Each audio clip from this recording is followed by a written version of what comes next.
Hello, everyone, and welcome to Wannabe Entrepreneur.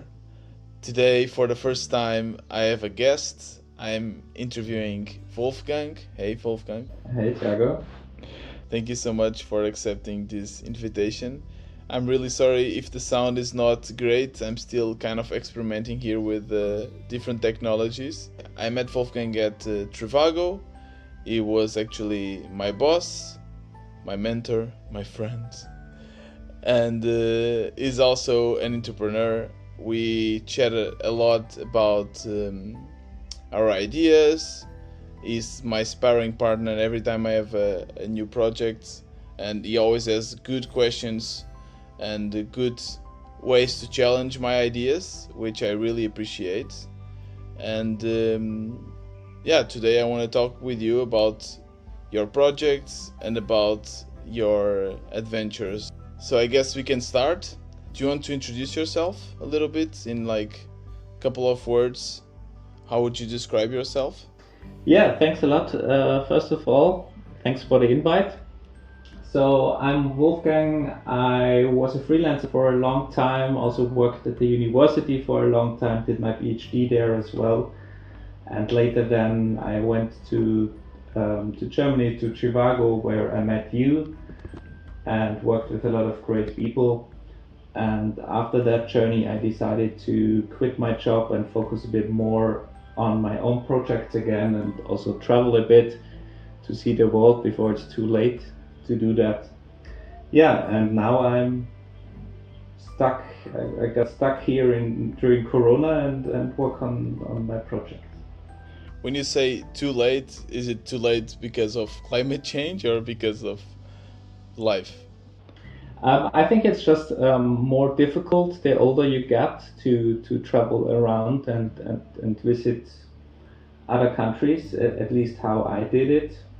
Because maybe then you get a family, you get older. Everybody says, yeah, I will do that when I'm retired, but usually people don't do that. And I didn't want to do that or wait for my retirement. And that's why I decided to travel a bit before Corona hit the world. Do you think that this way of traveling is something more that our generation can do that maybe older generations couldn't do? Because that's what I also feel, that now travel, it's so cheap and everyone can also work remotely, that I'm doing things now. For instance, now that I'm Croatian, I'm basically working from here. I'm doing things that my parents couldn't do, and that's why they had to wait for retirement. Do you think that this is something that only new generations can do? Maybe because we are a bit more flexible, or maybe not the generation, but we as IT people, because we are, Right. I think we have usually the money for it. And of course, in the past, it was more difficult, especially now with Corona. You can see how difficult it can be to travel around, or that it's even impossible to travel around, or that you're not allowed to do that. But I think in general everybody can do that, and usually I see it more as an excuse that people don't want to quit their job, that they don't want to risk it, or just go onto a sabbatical and then travel around for a year. People just didn't do that in the past, and even nowadays I think a lot of people don't do that, but a lot of people want to do it and then they say, okay, I will do it in retirement. True.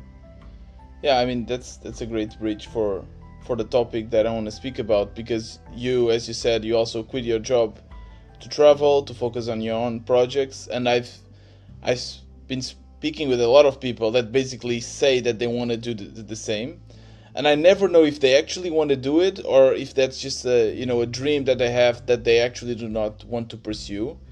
So I guess you already met a lot of people that kind of envy the lifestyle that you're also living at the moment. What do you think? Do you think they actually want to do it? They want to quit their job, focus on their projects, travel, or they just wish they would have the strength or the personality to do it, but they actually do not want to do it?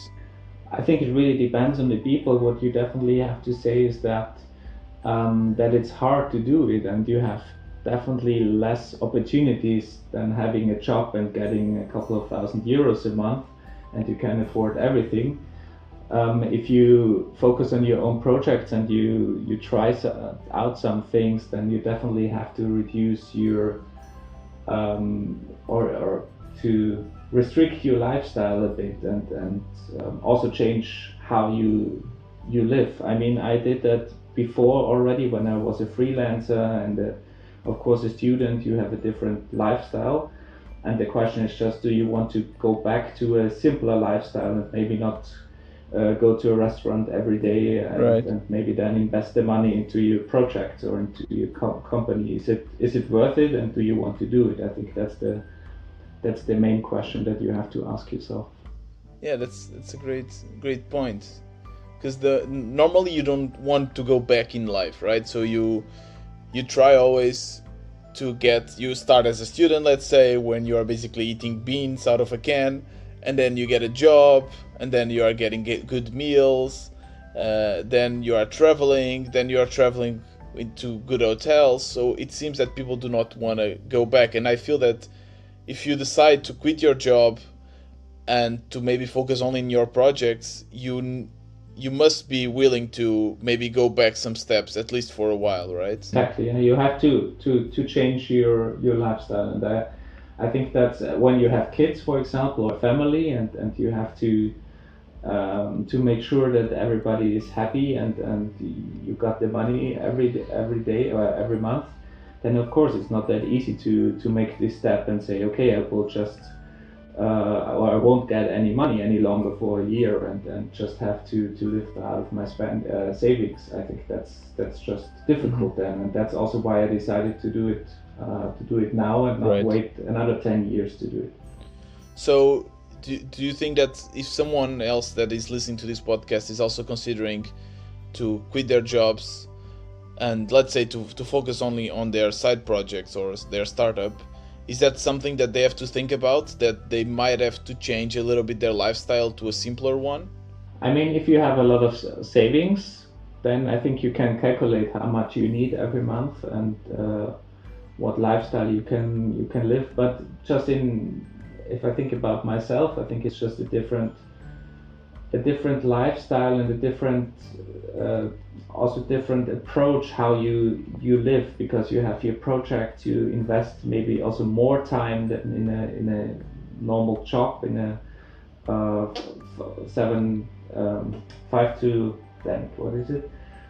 to 5 job. 9 to 5, yeah. I already forgot how long you work in a normal job. So you spend maybe also more time on that, and you really have to think about that. Do I really want that? Do I have a partner maybe who's then upset and or that you can't go I don't know on trips every month with your friends, and then you really have to think about that if you want that, or if you still can do it without spending that much time on your projects. I think it's difficult, because if you really believe in something, you will invest a lot of time and you want to do that.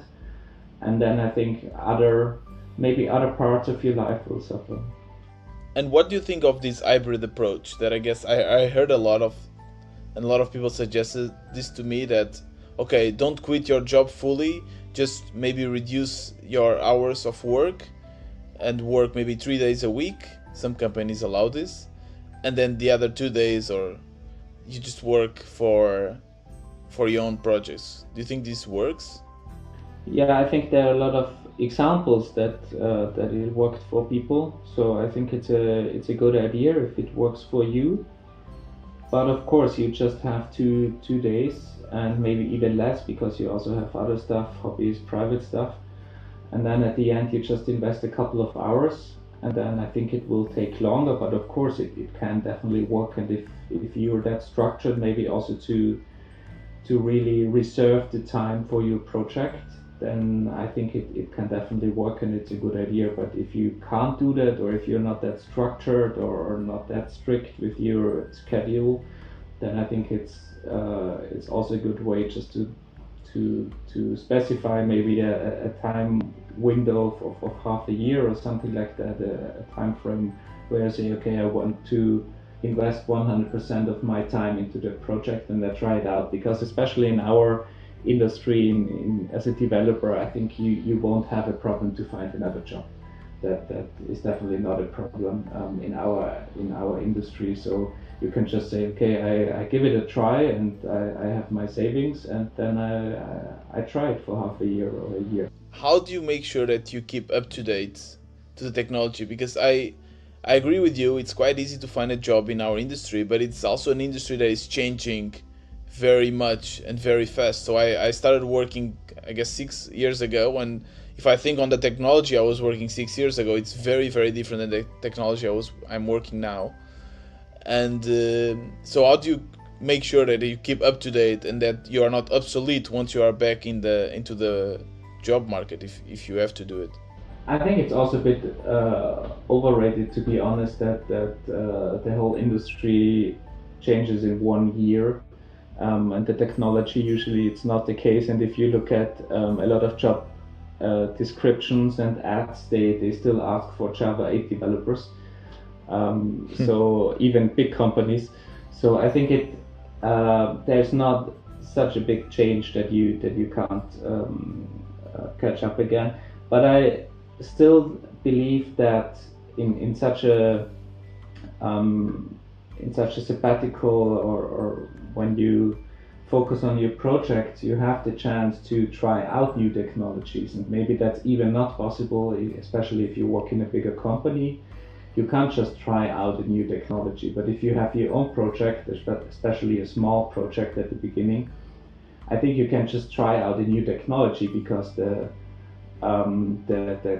costs are not that high to try out something and to use it for your project, because you have a small project, it's just you maybe, or 2 or 3 people, and you can just try it out. So I think you can even learn more in this year than working just in a big company. True. Of course, you can learn a lot in a company as well, but especially about new technologies and trying out new technologies, I think you as a small company or one-person company, you have more chances and freedom to try out things. So I definitely see that as an advantage to do that. Yeah, it's a great point. And what do you miss? Do you miss something from working in a big company? Is there something that is missing in your life at the moment? Yeah, of course, I would have said people, but now with Corona, I think everybody misses people. So I can't complain, because everybody has the same problem. But for me, at least, as I really love and like to work with people in a team, that is of course the biggest downside. If you sit at home, you work on your own project. Maybe you have some sparring partners. I think that's very important. But even though it's mainly your project and you work on that, and you can't just go to another team if you have a problem, or you ask, I don't know, in a bigger company you meet at least 10 people a day that you can ask for stuff, for projects, for your own project, for technologies, for news, for whatever, for private stuff, for just having a coffee chat. And that's a way more complicated if you just work on your own. And what's the solution there? Is there a solution? Yeah, find other people that join your you just join your project, and try to help to solve your problem, and hopefully they also love your project and help you to do that. Yeah, I guess that's why a lot of people say that you should always have a co-founder. And I totally agree with you. It makes, now with COVID, of course, everyone is in the same boat, but once that's gone, hopefully that will be soon, I will also feel that I'll be missing out. Well, I still feel that I'm missing out on hanging out with people, just speaking about having, like, how was your weekend kind of conversation, you know? But I think it's also that there are also solutions for that. I fully agree. You should have a team in the ideal case. Also, I think that the probability is a way higher that your project will succeed with a team.